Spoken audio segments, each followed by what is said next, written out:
Blog Talk Radio.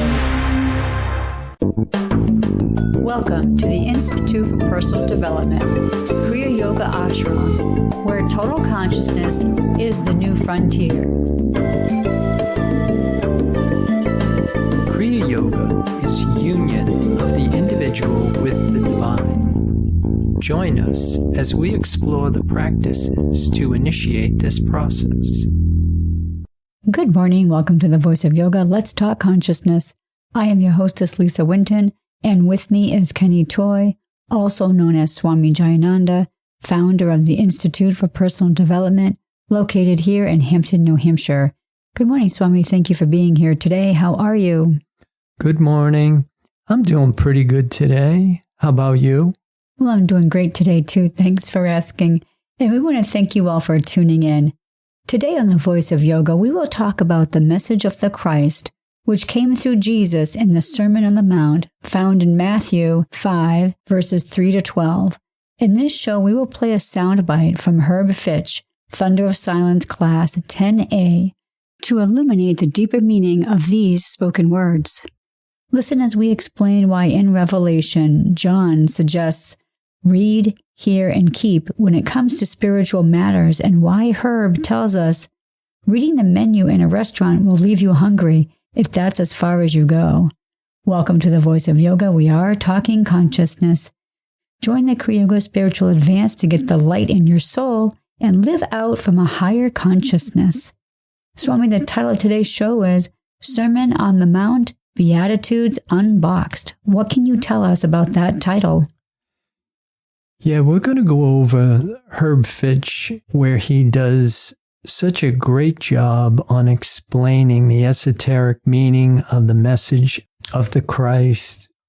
We want to cultivate an understanding of the information instead of merely believing, thinking, or talking about them as a list of instructions that we're supposed to obey these rules that Jesus is laying out for us. And what I'm finding is that isn't how it plays out at all, that this is a deep message. And I really like the way that Fitch broke it down for us. But I think before we start playing his instruction, why don't we just read the Beatitudes? Okay, and I'll start. And again, these are from Matthew chapter 5, verses 3 to 12. And I'll read them. Blessed are the poor in spirit, for theirs is the kingdom of heaven. Blessed are those who mourn, for they will be comforted. Blessed are the meek, for they will inherit the earth. Blessed are those who hunger and thirst for righteousness, for they will be filled. Blessed are the merciful, for they will be shown mercy. Blessed are the pure in heart, for they will see God. Blessed are the peacemakers, for they will be called children of God. Blessed are those who are persecuted for righteousness' sake, for theirs is the kingdom of heaven. And this soundbite comes from Thunder of Silence, Class 10A, and you can get the full audio file from mysticalprinciples.com, and I'll play it. But fortunately, the words were preserved, and though there may have been changes, alterations, the essence of that message is very vibrant today, waiting for all who can absorb it and are willing to pay the price of following it. It has been called the greatest message ever delivered to the human race, the Sermon on the Mount, and it does some very unusual things. It presents a completely new God. It erases all primitive notions about God. It also presents a completely new man. It erases all primitive notions about who man of earth is. It gives him an opportunity to stop stumbling, to stop paying a tithe to the ignorance of the world around him, and to find out that he is really a self-sufficient individual. Now, it may come as a shock to all of us to learn that although we have pretended even to ourselves that we understood the message of the man, that we could run right down those Beatitudes and say, well, of course I understand them. One day it comes to us and says, well, you understand them, but do you really? Are you living them? Was it just something you read one day, or did it change your life? Did it bring forth the immortal creature where the mortal once stood? What have you really done about those Beatitudes? One woman called the other day. She asked for help about her hands, and then she says, what can I also do to help myself while you're working on this? And I suggested she might work with the Lord's Prayer more carefully. And she said, well, then I'm on the right track because I say the Lord's Prayer every morning. Her emphasis was on, I say the Lord's Prayer every morning. I didn't bother at the moment to tell her that she could say it forever with no result whatsoever, because the saying of it, or the saying of the Beatitudes, is like reading the menu in a restaurant. You're still going to be hungry if that's as far as you go. Now, when I looked at these Beatitudes again, I was startled too, because I know that although I see what they mean, they are still not bone of my bone. They are not flesh of my flesh, and they must be. And then came an interesting illumination about them. And so I ask you now, what is it that you lack in this world? Make a list. Perhaps you're poor in health. Perhaps you're poor in finances. Perhaps you're poor in customers or clients, or companionship. Perhaps you're poor in many things. In understanding, in justice, in friends, in possession. And you can begin to see that as you expand the various degrees of poverty you think you have, you may come up with a list of 50 different items, some material things, some emotional, some sociological, some economic. And there you'll say, there, I'm poor in all of these things. And along comes the master and says, that's right. According to your naked eyes, you are poor in all of these things. And if you want to spend 50 more lifetimes, you still will be poor in those things, or you will change your list to another list and be poor in 50 other things, if you keep going about it the way you have been going about it. And then he revealed the great new higher dimension. Nobody is poor in anything. We're only poor in the form, in the effect, in the images. What we're really poor in is one thing alone, the substance from which the images are formed. And being rich in that one substance, we have all of the effects we thought we lacked. We're no longer poor in health, we're rich in health. We're no longer poor in finances, we're rich in finances. We're no longer poor in the things of this world because they are added unto us. But we must first take the step of realizing that poverty is never in things. That is the illusion of poverty. If you are poor in spirit, you are poor in all things. And so he made that his first beatitude. The moment you realize that you are poor only in spirit, you're on the path. For at that moment you know that as soon as I attain even a measure of the substance called spirit, in that moment I am enriched, and the substance being my possession, it will now form itself as all the things that I have need of. And the moment we know then that we are only poor in spirit, that is the moment we are ready to be blessed. I really like the way that he said in the very beginning here that it erases all primitive notions about God and also the primitive notions about man. And I have to admit that this isn't something that I picked up when I went to catechism class. And then also, what is it you lack in this world? And then he wants us to make a list. And then the idea that what we really lack is spiritual substance. We appear to be poor in the form, the effect, but we're really only poor in substance for which the images are formed. This is a whole different way of looking at this, for me anyway. And then the idea of being rich in this one substance, we are rich in all the things we thought we lacked.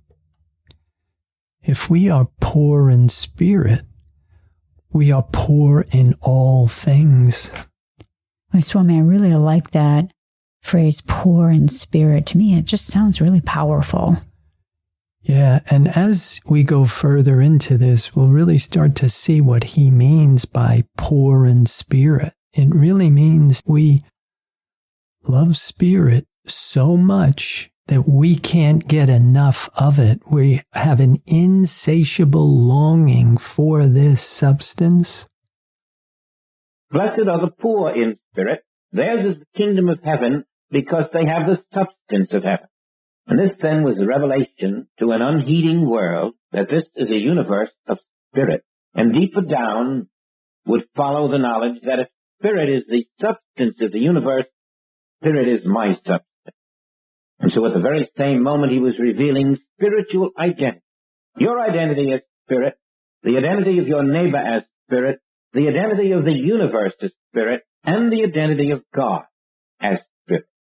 And clearly if all is spirit, then God is the only spirit, the only one, the only being. And now all in one fell swoop he had shown us that there is one power in the universe. Only one. And all of the powers of lack and limitation and disease, even death itself, were imaginary powers existent only because man did not yet know that he was lacking in the one spiritual selfhood that he did not recognize on the earth. Having his spiritual self restored to his consciousness, having a spiritual consciousness, man discovers himself to be the immortal self, the one, without opposite, possessing all of the spiritual qualities of spirit. And then the Bible is a lie. All that spirit hath is thine, because thou art my spirit. Did you say you were lacking in these 50 things? They are all included and embodied in my spiritual selfhood. And then the journey has begun. Now we have this great strength of knowing that I have only one goal, the realization of my spiritual selfhood. Having it, I have all. And as this begins, as this conviction deepens, as nothing in this universe can stop you from the attainment of that which you know is self, you're faced with the first problem. What am I going to do with this fellow, this man of flesh? And it tells you to mourn for him. It tells you that if you wish to be Christed, you must mourn for the man of flesh that you thought you were. It tells you to lay aside the garment of mortality. It tells you to realize that man of flesh never was even living. He is a dead corpse. It tells you to mourn for the dead corpse that you called your human self. It tells you to lay aside the dead concepts, the dead beliefs, the dead ideas. It tells you to lay aside all of the beliefs of the counterfeit human mind. Yes, we were interested in being enriched spiritually, but we can only do it when we will lay aside the material self. We are being told to impersonalize life, to take off the persona, the mask of mortality, and to permit ourselves to accept, not on blind faith anymore, but on the assurance of the Master within, that there is a spiritual universe all around us in which perfection abounds without opposite. So have we been touched sufficiently to serve this inner spirit, or do we wish to continue in mammon, seeking the physical possessions of the world? This is where we determine the second beatitude and its position in our life. Are we ready to mourn, to lay aside the false dead self? Are we ready to begin anew another life as a child again? A new beginning, a new dimension, a grander vision of what life should be. As Herb drills down with this, and he really opens it up for me, because the idea of mourning the loss of this finite mortal sense of self wasn't something that I intuitively understood that that's what Jesus was saying. But in the context of the message of the Christ, you really start to see this is instruction to do something. And its instruction, as he said in the beginning, will erase all the primitive notions about God and man, a far-off God and a mortal man seeking redemption. It's a whole different way of perceiving it, but at the same time, he is revealing the truth of being, the truth that life is perfect, that there is but one perfect divine life, one spiritual life. But very few seem to have grasped this message. And if we answer in the affirmative, then we begin the third beatitude. We are meek, not to our fellow man at all. We are meek to the Father within. We are meek unto the Spirit. We are moving now as pilgrims. We have learned that there is an infinite spirit, a transcendental spirit, which individualizes as the Father within. And if the outer man will make an adjustment to permit that vital contact with the inner man, this infinite transcendental spirit will function where we stand in our living experience. And so we become receptive. We develop the listening ear. We seek the guidance of that Father within. We say, "Speak, Father, thy servant heareth. I am a servant of the Most High. I listen for my Father's voice, the shepherd within." And as the Father guides, we become the outer fingertips of the infinite. We only move as we are moved. The outer becomes the visible expression of the inner. The mind is no longer on the throne. The soul is guiding. The soul is teaching. The soul is becoming the power that furnishes all that is needed in this experience. So we are lifted through this meekness to the Spirit into higher realizations of self. We're going to pause right here to hear a word from our sponsor. So listeners, we'll be back with you in just a few moments. Kriya Yoga Theory 1. Human Development and 8 Essential Stages of Kriya Yoga. This program is a comprehensive course that will help you get your arms around the science of Kriya Yoga. It provides a clear understanding of the goals and objectives behind yoga, along with the physics of spirituality. It includes the practices, supportive concepts of Kriya Yoga, and the process in human development, apotheosis, the process of the human becoming divine. A complete guide on how to become a human in the adult state. Get the light in your soul and experience the simplicity and joy of union with the divine. This course is available in live classes at the ashram or online with 8 videos or 4 CDs. Visit our website, www.ipdtransform.com, for more information. Welcome back. For those of you just joining us, you're listening to The Voice of Yoga, and we are talking consciousness. So Swami Fitch just was talking about the 3rd Beatitude, "Blessed are the meek, for they will inherit the earth." What are your thoughts about it?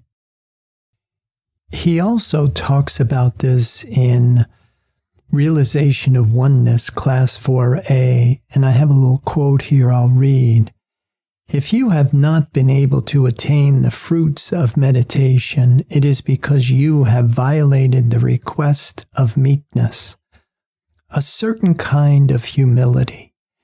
It is really the humility of the acceptance that God is the only being present." End of quote. Yeah, and as you start to unbox what this sermon is really all about, it's letting us know that there is but one life, and it is everywhere perfect, functioning right here and right now. But again, we must be conscious of it in order to activate it in our experiences. But we also are starting to see that we have to put off the old man. We can't accept mortality and then realize that we are immortal. We can't believe in matter and at the same time have an understanding that life is purely spiritual. So we have to understand ourselves in the way that we are created, which is spirit. So I see we have the 4th Beatitude, and that is, "Blessed are those who hunger and thirst for righteousness, for they will be filled." Should we continue with the Herb Fitch soundbite? And we come into that great area called righteousness. This is what we had hungered for and thirsted for. This was the pearl of great price for which we were willing to sell all that we possessed. Righteousness. But not my righteousness, not self-righteousness, not the righteousness of this human mind and body, but the righteousness of the Father within. The righteousness which says, my thought, my guidance, my will in you is righteousness. And until you have opened yourself through meekness, through mourning, through the confession of spiritual poverty to my will in you, you do not rise to the level where you can be an outer expression of the infinite in all its glory. This righteousness is the righteousness that exceeds the righteousness of the Pharisees, of the scribes, of the church, of man whose breath is in his nostril. For it is not a human righteousness. It is divinity expressing itself, pouring itself forth from the deepest recesses of your own soul. It is infinite guidance appearing locally, and thus you are in the right use of all the faculties that you have. In this righteousness we feel the power of God. We feel the power of the spirit. We can feel the doors open around us. We can feel invisible sunlight. We can hear invisible music, inaudible music. We can feel the power of the infinite. This righteousness is the beginning of the new dispensation. Instead of karmic law, instead of subservience to man, instead of subservience to the element, instead of subservience to all of the visible lacks and limitations of the world, we break the law of karma. But it is really broken for us. The opposites diminish, dissolve, disappear. There is no hate, there is only love. There is no lack, there is only fulfillment. There is no injustice, there is only the law of divine justice. Because righteousness is now the only power functioning in us. We have transcended the opposite. You can tell when this is happening in you because it takes you into the next beatitude. You find you have the quality of mercy. I really like what Herb's done here is he's taken us out of the orthodox interpretation of rules for human conduct and behavior, and he's lifting us into the understanding of this process, apotheosis, the process of the human becoming divine. And he's giving us some of the necessary strategies that are required of us in order for us to make this transformation. And the reason you do is because as you look out with righteousness, the will of the Father in you governing you, you look past the form. You do not judge the effects, the images. You know now that forgiveness is not a human quality at all. Forgiveness is a divine self within, recognizing itself without everywhere. The divinity of your being looks out at your fellow neighbor and beholds the invisible Christ. That is your mercy. It is a recognition of the invisible self, the Son of God, everywhere. And so once more, we are blessed by this new higher vision. We are merciful and unknown to us. It was only through this ability to rise to the level of divine forgiveness that we too could be forgiven, that we too could be made white as snow. For now we are judging no man, and we are not judged by man. The mercy we are extending to the world is measured back unto us, because we have sent out only the good, and only the good can return. All the bread we cast upon the waters at this level is love. Nothing can return to you except love, for that is the law. And soon we find we have no enemies, we have no debtors, we have no antagonism. We are reaching that glorious place where the righteousness of the Father within, having purified us of the dross of human resentment, human antagonism, human judgment, we are in conscious union with the Father. We are in the unconditioned universe. We are free. We have found the real freedom, the freedom of spiritual consciousness, which we could never find in a body or in a mind. And now we are a free, transparent channel to the infinite. In this level of purity, we are the pure in heart. There is no personal self intervening. There is no glass darkly. There is no thinker. There is only the Spirit expressing where you stand as your very being. This level, the pure at heart, is the Christing. This is the Christ consciousness. This is infinity where you stand. Now we have discovered then in these 6 steps that Jesus was teaching the world that what they saw with a 3-dimensional eye was not the creation of God. He was teaching them that all men on earth were in a state of cosmic hypnosis, accepting powers that did not exist, conditions that were unreal, living under a condition of karmic law, living under the belief of divine punishment. And in 6 steps, he delineated the path that he himself had already followed, not his theories, but his tested, proven, dependable demonstration that if you begin with the realization that your only need is spirit, that all that exists is spirit, and if you consecrate your time and effort to the realization of spirit everywhere, through putting off the old man, dedication to that spirit within, letting it dwell in you and you dwell in it until the moment of freedom from this cosmic mind, you would then be lifted to the place where the eye of you would lift all men unto you, where you could unsee that which human eyes declared, where you would become a witness of the Most High. And then finally the Christing, the initiation, the opening of the kingdom of heaven on earth to you.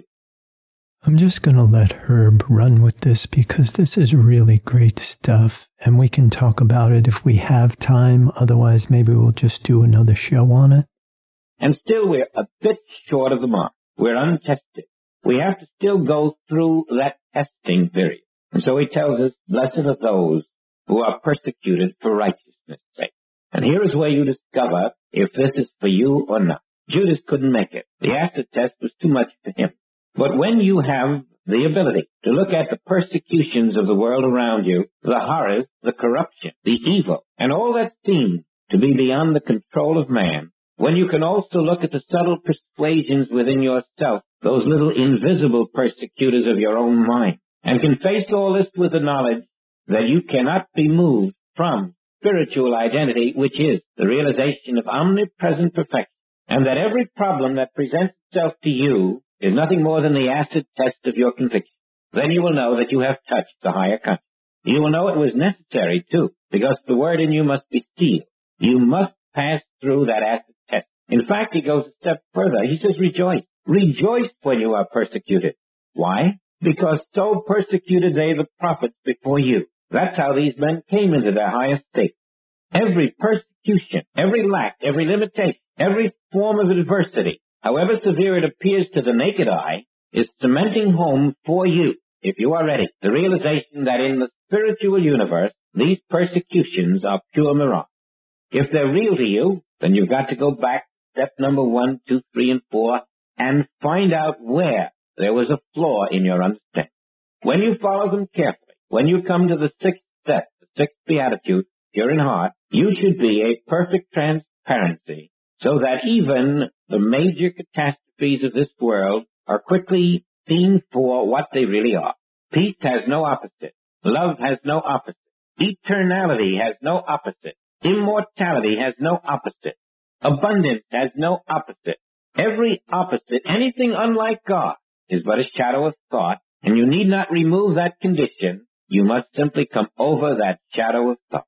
Now, these Beatitudes represent the almost total message of Christ on earth. The rest of the Sermon on the Mount is a delineation of the meaning of these 6, 7, 8 cardinal points.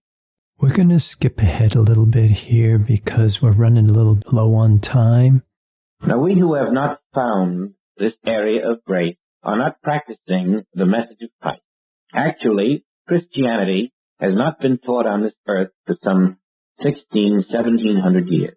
You see, Christianity, in its real essence, before it was organized, was a teaching about grace and truth. It was simply a higher order of life that originated inside Judaism, then came out of Judaism, finally was organized and called Christianity, at which point a very unusual thing happened. All that remained was the name. The teaching of grace and truth was thrown right out the window. The men who organized it had no knowledge of what it meant, and so they immediately put religion right back into old-fashioned Judaism and taught about a God of punishment. They took the old Judaic non-God and made it God. Grace was lost. Truth was lost. The words remained, but there was nobody to teach them or practice them.